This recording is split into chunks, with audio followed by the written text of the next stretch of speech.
안녕하세요, 한상입니다. 오늘 소개해드릴 차는 메르세데스 AMG SL 423입니다.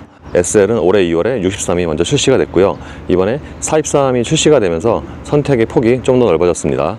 벤츠의 역사에서 SL은 굉장히 특별한 이름이고 실제로 역사도 오래됐죠. 현행 SL은 구형에 비하면 라인업에서의 포지션뿐만 아니라 성격도 살짝 좀 달라진 것 같은데 엔진도 조금 다르죠. 예를 들어서 63의 경우에는 8기통 엔진이 탑재가 되지만 423의 경우에는 4기통 엔진이 탑재됩니다. 그래서 43이라는 숫자만 보면은 뭔가 4기통이 아쉬운 것 같지만 또 이 4기통이 굉장히 좀 특별한 엔진이잖아요. 거기다가 48V 시스템도 적용이 됐고요. 가격은 1억 5천만 원입니다. 외장 디자인은 63과 거의 비슷합니다.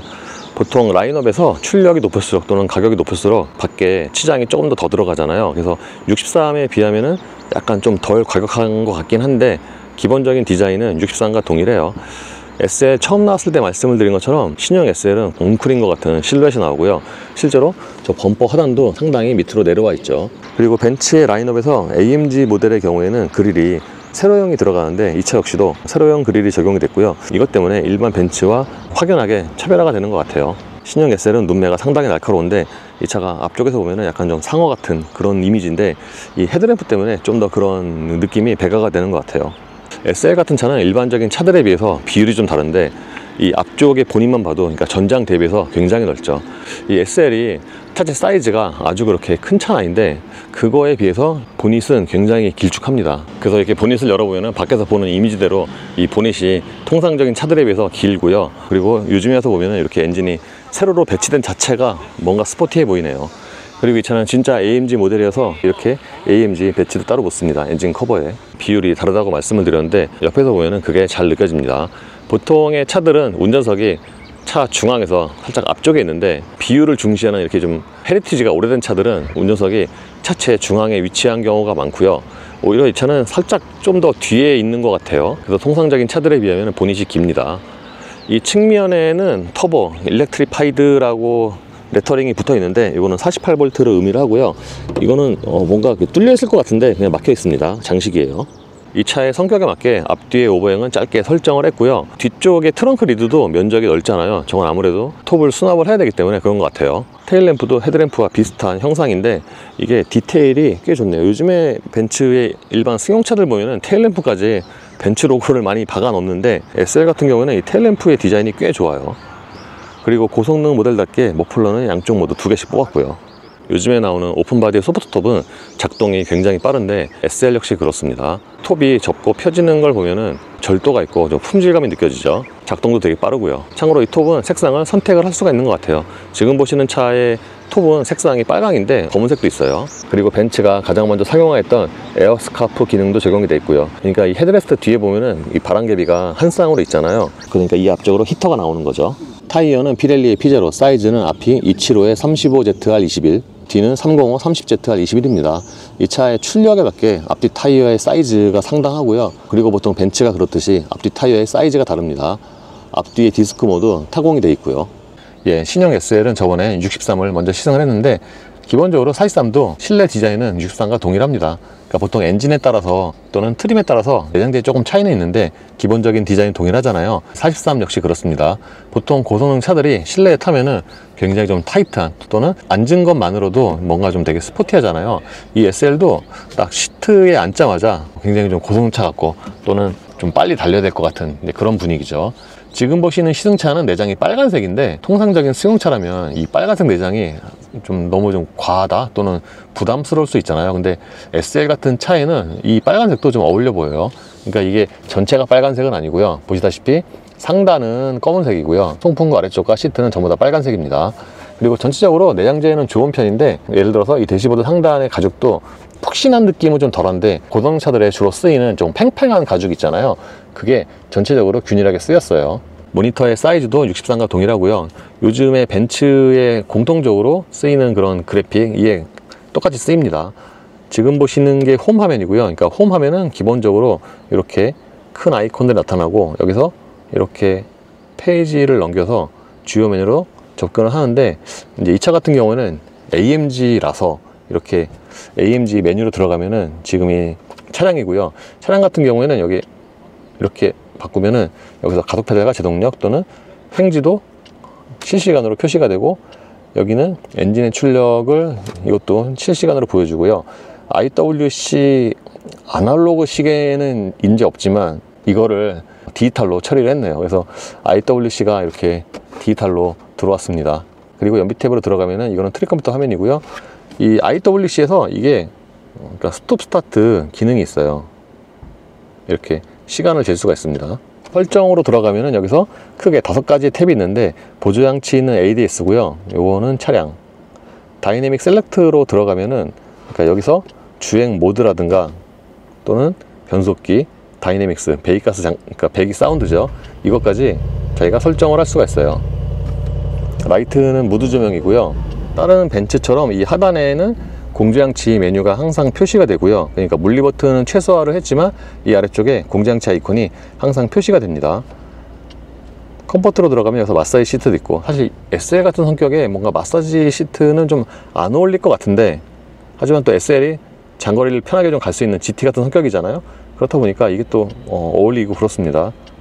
시트 메뉴로 들어가면은 이게 시트 메뉴도 이렇게 굉장히 좀 세분화가 되어 있죠. 참고로 최근에 나온 벤츠일수록 이렇게 컨텐츠가 강화가 되는데, 예를 들어서 메르세데스 미라든가 애플뮤직, 날씨 정보 등이 여기에 있고요. 그리고 이 위쪽을 이렇게 내리면은 그러니까 여기서 자주 사용하는 메뉴로 빠르게 이동을 할 수가 있습니다. 그리고 하단 쪽에는 물리 버튼이 몇 개가 있는데, 예를 들어서 AMG를 누르면 이렇게 드라이브 모드 설정 화면으로 이동을 하고요. 이 보다시피 또 AMG 모델이어서 이런 드라이브 모드도 좀 더 세분화가 되어 있어요. 그리고 이거 카메라 버튼을 누르면 이렇게 카메라 화면이 실행이 됩니다. 전에 말씀을 드린 것처럼 최근에 벤츠는 이런 3D, 그러니까 이 전체 출력되는 면적이 아주 그렇게 넓은 건 아닌데, 이런 화질이라든가 이런 앵글 등이 상당히 괜찮아요. 차가 되게 좀 정확하게 묘사가 돼 있죠. 그리고 2D로 바꾸면은 여기서 그러니까 여기를 누르면 좀 더 세부적으로 볼 수가 있고요. 모니터 아래쪽에는 무선 충전 패드를 겸하는 수납 공간이 있고요. 그러니까 여기가 이 위치 자체는 좋은데 뭔가 여기 이렇게 약간 좀 걸리는 게 있어서 이 공간을 좀 온전하게 사용하기는 좀 힘들 것 같고, 센터 콘솔 박스는 보통 고급 세단에 주로 사용하는 이렇게 양쪽으로 열리는 방식입니다. 차 크기를 생각을 하면은 이 콘솔 박스의 용량은 괜찮은 편이고요. 이 차는 AMG 모델에서 당연히 AMG 스티어링이 적용이 됐죠. 보통 벤츠의 AMG 스티어링은 디자인이 거의 같은데 이 차 역시 마찬가지고요. 그리고 스포츠성이 강한 차인 만큼 이 운전대도 각도가 거의 90도로 서 있죠. 심지어 자주 잡는 부분은 이렇게 펀칭이 돼 있어요. 그래서 손에 잡히는 감각이 꽤 좋습니다. 스포크에는 여러 가지 버튼이 있는데, 그러니까 양쪽 스포크 상단에 있는 버튼을 통해서, 그러니까 우측은 모니터고 좌측은 계기판 디자인을 여기서 조절할 수가 있어요. 계기판 디자인도 최근에 나온 다른 벤츠와 동일합니다. 여기서 홈 버튼을 누르면은 이렇게 계기판 디자인을 바꿀 수가 있고요. 그러니까 보통 고성능 차일수록 계기판 디자인이 좀 더 하드코어한 디자인이 들어가는데, 이 차 역시도 이렇게 슈퍼 스포츠 디자인이 적용이 됩니다. 페이지를 옆으로 넘기면은 그러니까 내비게이션을 전체 화면으로 여기 띄울 수도 있고, 그리고 서비스에서는 그러니까 이런 정보가 표시가 됩니다.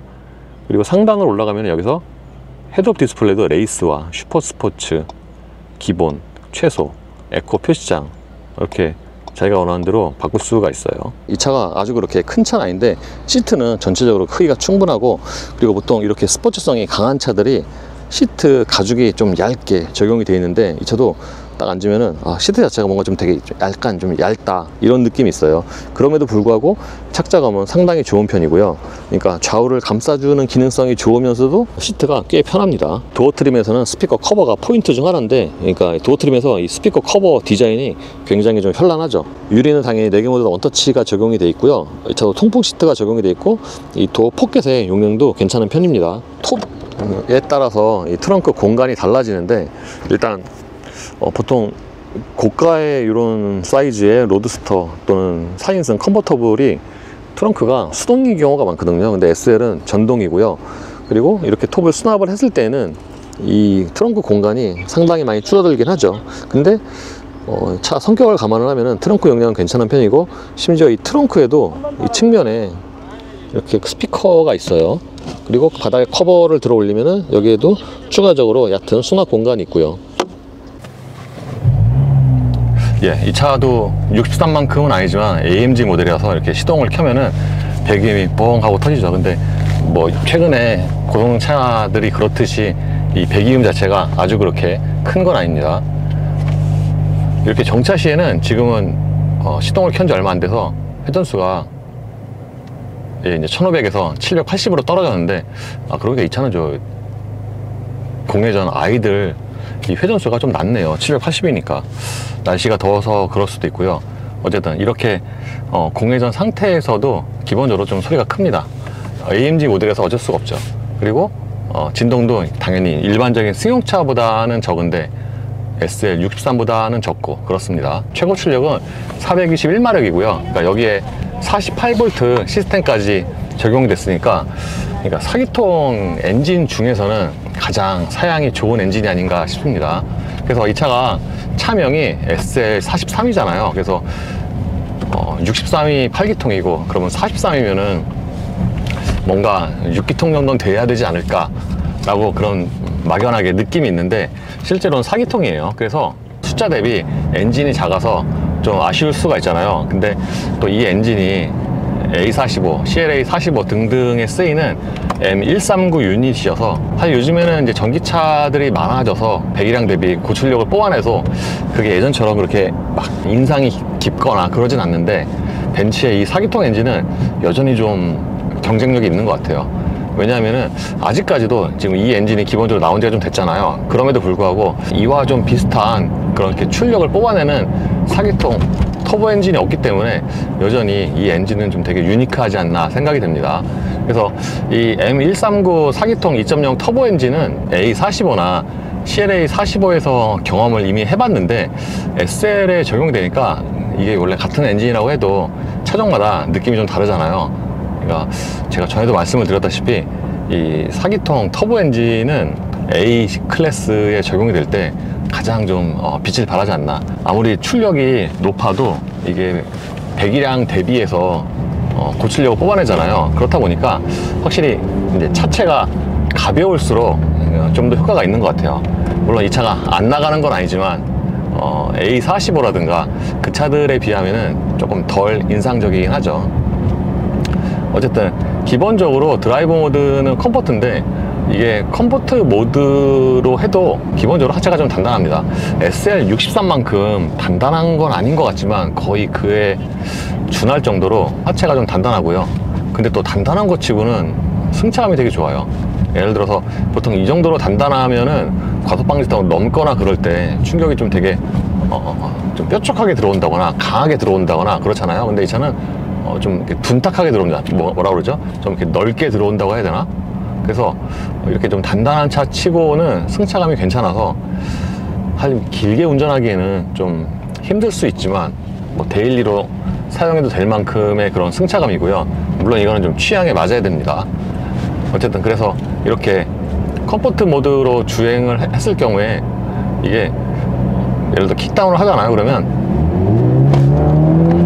그러니까 이게 이론적으로는 출력이 높고, 또 요즘에 터보는 되게 또 빠르잖아요. 부스트업 차는 게. 그리고 심지어 이 차는 또 48V 마일드 하이브리드까지 적용이 돼서 뭔가 이론적으로는 이렇게 킥다운 했을 때 이게 반응이 되게 즉각적으로 나와야 되는데 실제로 그렇진 않아요. 좀 전에 보여드렸던 것처럼 이렇게 킥다운을 하잖아요. 그러면은 한 반박자 정도 좀 딜레이가 있습니다. 그래서 보통 이렇게 배기량 대비해서 출력이 높은 차들은 좀 회전을 좀 많이 높여야 되는데 이 차가 그래요. 요즘에 고성능 차들은 이제 시간이 지날수록 점점 배기음이라든가 또는 엔진음 이런 게 좀 순해지는 경향이 있는데, SL도 그런 것 같아요. 바로 지난달에 탔던 GT55도 그랬는데, 아무래도 그 SL 같은 경우는 제가 63을 먼저 탔기 때문에 이제 출력이 낮은 차들은 아무래도 뭐 배기음이라든가 그런 게 등등이 좀 순해지잖아요. 이 43만 놓고 만약에 먼저 탔으면은 이것만 해도 충분히 하드코어하고 스포티하다 라고 말씀을 드렸을 건데, 아무래도 이게 63이랑 비교가 되다 보니까, 다른 말로 하면은 진짜 되게 고출력을 원하시는 분이 아니라면은 이 43만 해도 충분하지 않나 라고 생각이 되고요. 어쨌든 일상 용도로 타기에는 이게 기본적으로 절대 출력 자체가 높다 보니까 가속 페달을 한 요만큼 정도만 밟아도 차가 원하는 대로 기동을 합니다. 변속기는 9단 MCT를 사용을 하고 있는데, 그러니까 이렇게 컴포트 모드에서도 패들 시프트를 내리면은 이 기어가 진짜 즉각적으로 떨어집니다. 정확히는 이 컴포트에서는 기어가 떨어지는 것보다 저 숫자가 바뀌는 게 조금 더 빠른 것 같은 그런 느낌이 들기도 하는데, 어쨌든 어지간한 상황에서는 이 컴포트 모드만 갖고도 특히 보통 변속기가 다운시프트가 더 빠르거든요. 이렇게 다운시프트를 할 때 순간적으로 찰나로 탁 떨어지면서 이게 회전수를 보정해주는 그런 작동이 되게 깔끔하죠. SL43이 배기음은 그렇게 강조가 안 돼 있는데, 엔진음은 좀 비교적 또렷하게 잘 들리는 편이고, 그리고 이렇게 고성능 차로서는 배기음이 좀 베이스 톤이라고 해야 되나? 그러니까 전체적으로 볼륨은 크지만 이 베이스 톤으로 좀 넓게 퍼지는 그런 음색입니다.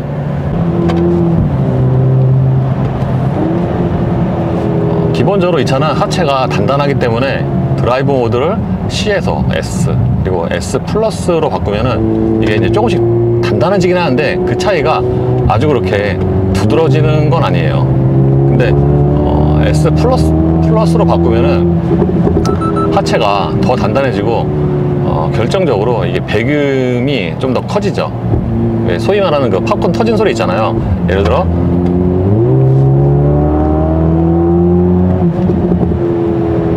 가속 페달을 쭉 밟다가 발 딱 떼면은 뒤에서 퍼벅 하고 팝콘 터지는 소리가 들리는데, 이것도 역시 그 출력이나 이런 거에 따라서 터지는 소리가 또는 볼륨이 조금씩 다르잖아요. 그러니까 63에 비하면은 조금 분탁한 소리가 나긴 하죠.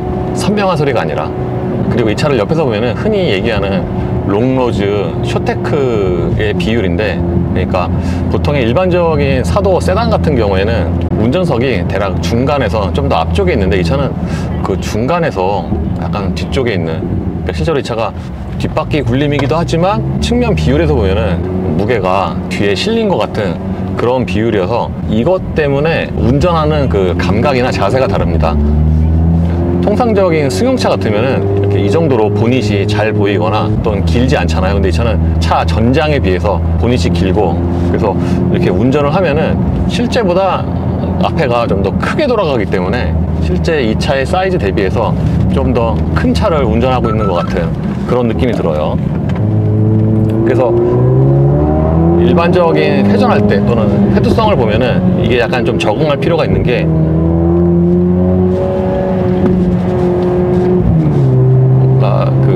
평상시 일반적인 세단 돌리듯이 돌리면은 좀 뭔가 좀 덜 돌아가네 라는 좀 그런 느낌이 들고,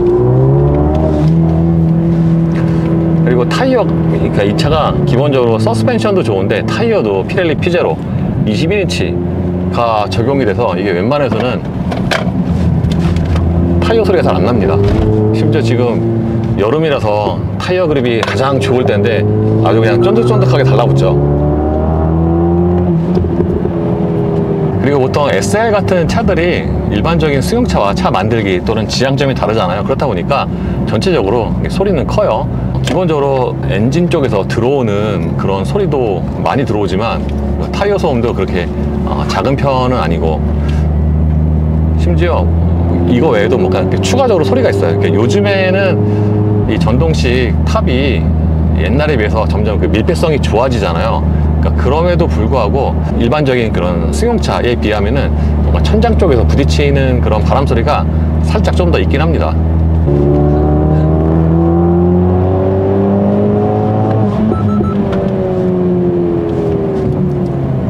그러니까 이게 풀 가속을 해보잖아요. 그러면 그 A45, 제가 그 A45에 좀 되게 인상적이어서 서킷에서 탔을 때 그 차가 참 이 엔진과 되게 궁합이 잘 맞아서 이거보다 이제 훨씬 가볍죠. 그래서 그 차와 비교하면 얘는 확실히 좀 더 묵직하게 움직여요. 쭉 가속을 해도. 그리고 나중에 갈수록 이제 출력이 더 세지잖아요. 내연기관은. 뒤쪽에서 나오는 그 추진력이 조금 더 시간이 걸린다고 해야 되나? 거기서 오는 그런 필링의 차이가 있는 것 같아요. 그리고 잘 달리는 차의 특징 중에 하나가 운전대 감각이 좋은 건데, 이 차는 드라이브 모드에 상관없이 또는 속도에 상관없이 이렇게 조향을 하잖아요. 그러면은 이게 되게 정확합니다. 뭐 당연히 유격은 있겠지만 일반적인 자동차 대비해서 그런 유격이 굉장히 적어서 그러니까 예를 들어 컴포트 모드에서 이 정도의 그 완만한 코너를 돌아 나갈 때도 차선을 지키기가 되게 좋아요. 이게 조향이 정확해서.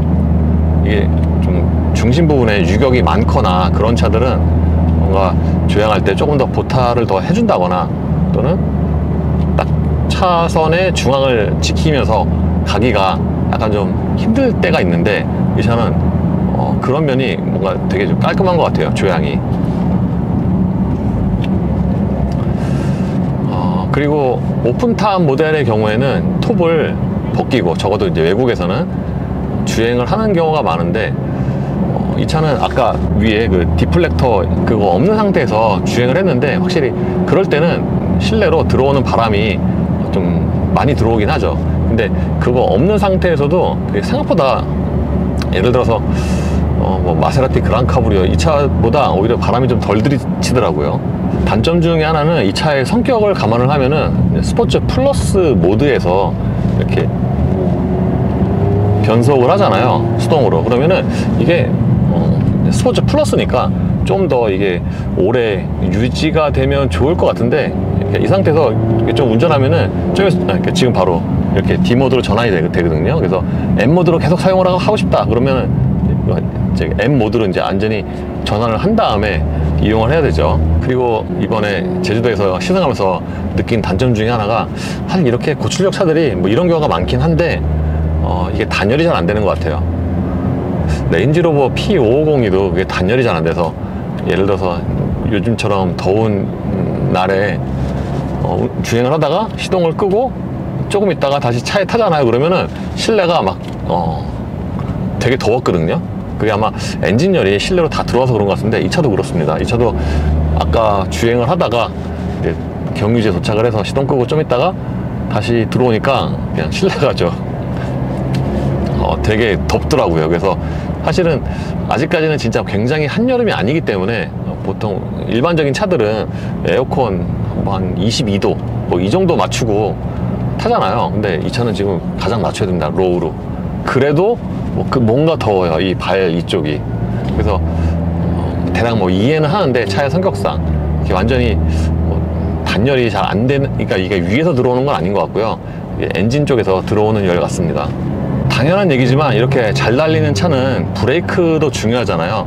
이게 브레이크가 실제로 제동 거리, 제동력도 중요한데, 보통 이제 일반적인 사람들이 운전을 하는 차는 이제 밟았을 때 이 브레이크 페달의 감각이잖아요. 이것도 되게 중요하거든요. 예를 들어서 이렇게 코너를 쭉 달리다가 제동을 해야 되는 상황에서 밟잖아요. 그러면은 이게 대부분의 경우에는 이렇게 점진적으로 제동력이 증가를 하는 게 일반적인 운전자들이 다루기가 좋은데, 이 차가 그렇습니다. 그래서 이렇게 쭉 달리다가 제동을 해야 되는 상황이 왔을 때 쭉 밟으면은 대략 이 차가 어느 정도쯤에서 멈출지 이게 좀 예측이 쉬워요. 그리고 기본적으로 서스펜션이 단단하고, 서스펜션이 단단하다, 상하 바운싱의 거리가 이제 짧고, 그러면은 회전할 때 차가 좀 덜 기울어지는 확률이 높은데, 이 차는 기본적으로 좀 되게 좋은 서스펜션에 차체도 낮고, 거기다가 타이어도 가장 비싼 것 중에 하나를 꼽았기 때문에 회전할 때 돌아 나가잖아요. 그러면은 야, 이게 좀처럼 해도 차가 미끄러지진 않겠구나, 약간 그런 운전자한테 주는 그 느낌이 있어요. 그러니까 이럴 때 보면은요, 좀 속도가 좀 높아진다 그럴 때 보면은, 그러니까 이 프레임리스 차들은 거의 대부분의 경우에 이 창틀 있잖아요, 이쪽에서 이렇게 바람 소리가 착착 하고 이렇게 들리는 소리가 뭐 거의 10대 중에 9대는 있거든요. 이 차도 속도가 좀 높아지면은 이 창틀 쪽에서 이렇게 차삭차삭 하고 들리는 그런 풍절음이 있긴 한데, 그게 아주 그렇게 심한 편은 아니고요. 어쨌든 이번에 SL 63에 이어서 43도 시승을 해봤는데, 63보다 뭐 당연한 얘기로 덜 하드코어 합니다. 다른 말로 하면은 63이 좀 되게 부담스러웠다고 한다면은 43은 그거보다 좀 다루기가 쉽다고 해야 되나? 그렇고요. 또는 덜 부담스럽고, 그렇죠. 63도 또 가격이 비싸잖아요. 63이 좀 부담이 된다 그럴 때는 이 43이 좋은 대안이 될 수도 있는데, 처음에 말씀드린 것처럼 43은 아직까지도 굉장히 유니크한 이 4기통 2.0 터보 421마력 유닛을 탑재를 하고 있기 때문에 A45만큼 그렇게 운동 성능에서 인상적인 건 아니지만 SL43도 꽤 재밌는 차가 아닌가 라고 생각이 됩니다. 그러니까 방금 같은 경우도 이게 헤어핀에서 돌아 나갈 때 가속 페달을 쭉 밟잖아요. 그러면은 보통 911 같은 차 탈 때 느끼는 건데, 딱 엉덩이가 뒤에 붙으면서 이렇게 싹 안으로 감기는, 빙글하고 돌아 나가는 그런 느낌이 있거든요. 이 차가 그러네요. 근데 이게 63처럼 출력이 높으면은 그런 헤어핀 코너에서 뭔가 부담스럽잖아요. 근데 이 차는 상대적으로 출력이 좀 낮다 보니까 막 그 정도로 이렇게 약간 부담스럽진 않고, 심지어 AMG GT 같은 경우는 신형이 그게 4륜으로 되면서 코너에서의 스릴은 구형보다 이게 살짝 줄었는데, 이 43은 아직까지는 또 뒷바퀴 걸림을 유지하고 있기 때문에 오히려 약간 좀 더 퓨어한 느낌이 들 수도 있습니다. 이로써 SL43의 시승을 마치겠습니다. 감사합니다.